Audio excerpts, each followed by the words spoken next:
It is a beautiful late February evening. The temperature is above zero. I walked home from the grocery store with my coat unzipped and I was positively sweating, and as you can see I'm wearing a t-shirt. As we say in Canada, when it's 10 degrees in February, we say, oh, it's so warm, and we unzip our coats and we talk about spring and summer.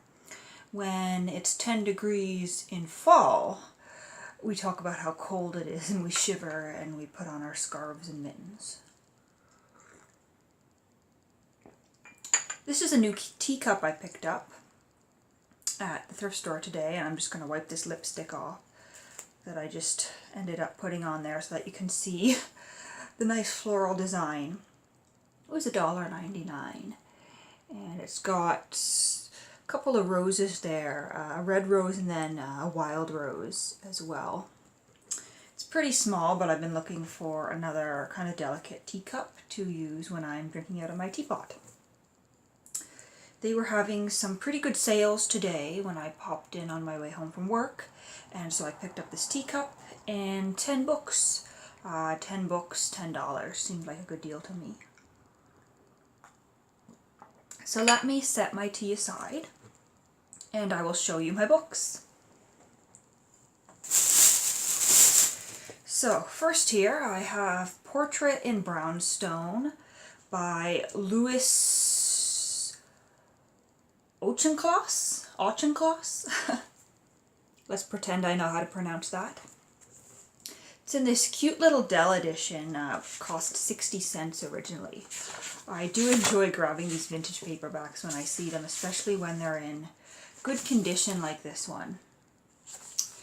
I feel like I've heard this title before.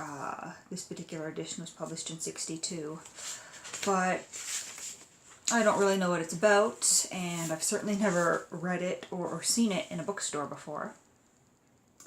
The back of it says, "Superb," a quote from the San Francisco Examiner. Portrait in Brownstone has insight, deftness, and brilliance that moves from the early years of this century through a maze of feuds and loves, power struggles, and cross-currents of generations. A finely wrought and polished book, intimate, human, interesting, says the Boston Herald. Then another quote from the Atlantic Monthly. So there isn't really a synopsis on the back, there's just quotes from several newspapers who I assume reviewed the book. And it starts in 1950. The cover is pretty engaging, but the covers on these paperbacks don't mean much. Sometimes they make the books look like absolute bodice rippers when the books are not. So interesting paperback here, not really sure what it's about. If you've read that one or heard about it, let me know what it's about. I will probably look it up on Goodreads or something when I'm done here. Next, I have A Nervous Splendor, Vienna, 1888-1889, by Frederick Morton, or Friedrich, probably more likely is the pronunciation.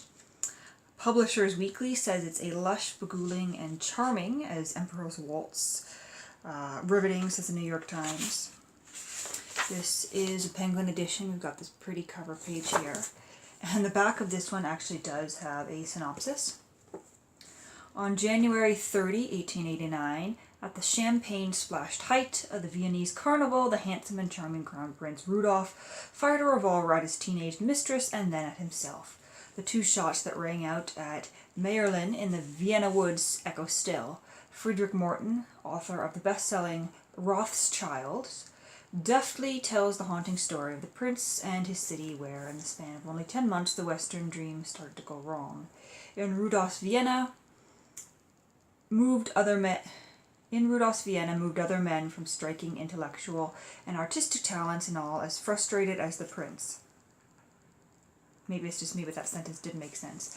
Anyway, among them were young Sigmund Freud, Gustav Mahler, Theodor Hertz, Gustav Klimt, and the playwright Arthur Schnitzler.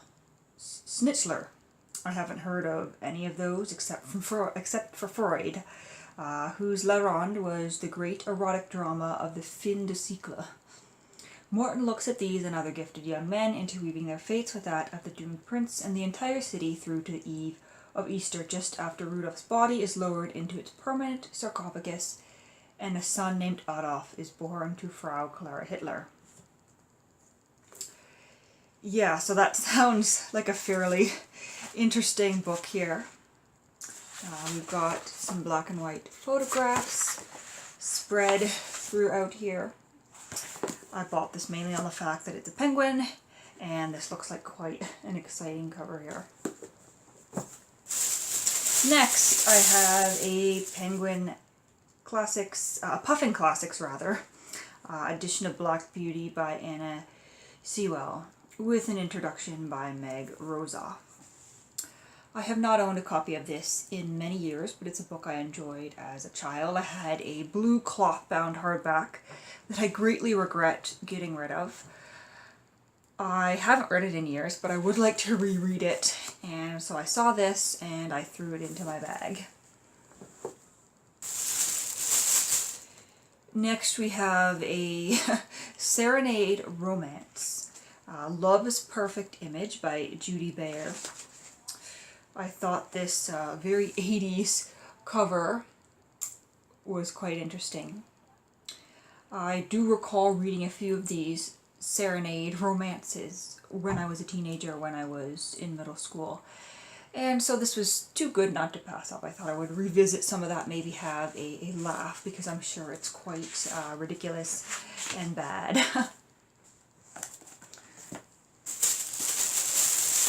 I have a couple of books here in French.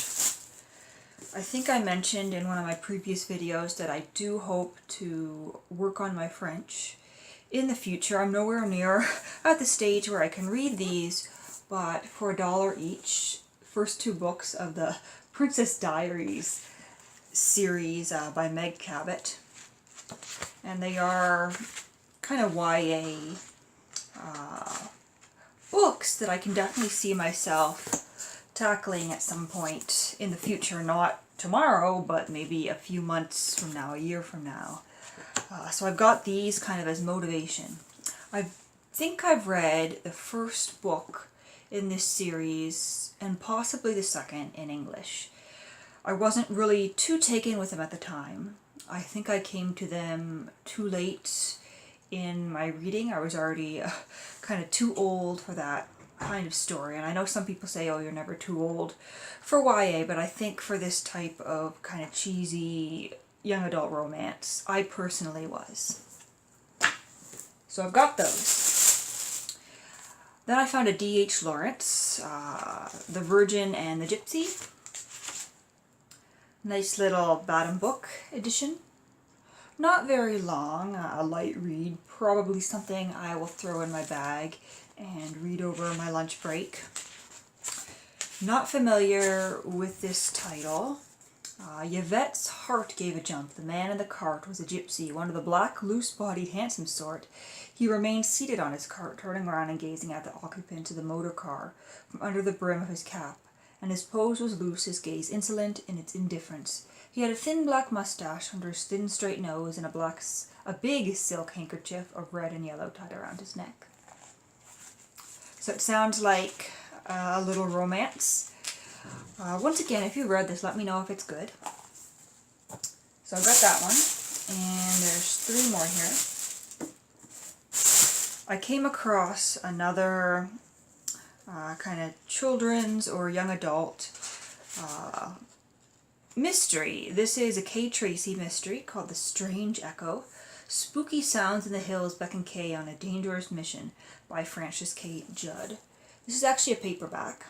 I'm used to seeing these sorts of mysteries in hardback, and as a paperback it's starting to fall apart. He's trapped, Kay cried, and he has a note in his collar. Nice little illustration there. Yeah, so this paperback is from 1952, and it smells good. Then we have Volume 2, 1799 to 1871 of A History of Modern France by Alfred Coben, and this is a Pelican book. I kind of hesitated about this one, because it is volume 2 and because it is a period that I'm not really super interested in, but it does look like it would be an interesting introduction to that period in French history. And the final book I picked up is a Barnes & Noble's classic, which is kind of funny to find here in Canada because we don't have Barnes & Noble. Our version of Barnes & Noble is Chapters or Indigo, but this showed up in the thrift store here. And this is The House of Mirth by Edith Wharton, with an introduction and notes by Jeffrey Myers. I was not a big fan of the one Edith Wharton novel that I've read, so I'm not sure how I'm going to take this one or appreciate this one, but I thought it was worth a try. I can't really write off an entire author, especially one who people seem to love based on a single book, so I thought I'd give a second book of hers a try. So that is my nice little book haul, $10 worth of books, secondhand books, and of course my pretty little teacup here.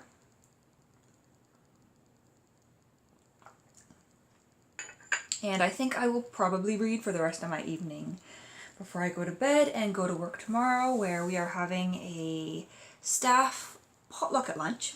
And right before filming this, I actually made a coconut cream pie. I didn't follow a recipe. I followed a recipe for the crust because I used my mom's oil crust recipe. It's actually from the Better Homes and Gardens cookbook. I think it's technically the 1989 edition. But the pie filling itself, I kind of guesstimated. I have a coconut cream pie recipe that I used to make at the restaurant where I worked. And of course that would be in big batches of like 6 or 12 or sometimes 20 pies. But I have those basic ingredients in my mind, and so I just guesstimated based on what I thought I would need for one pie, and it worked out perfectly, and I tasted a bit and it's delicious.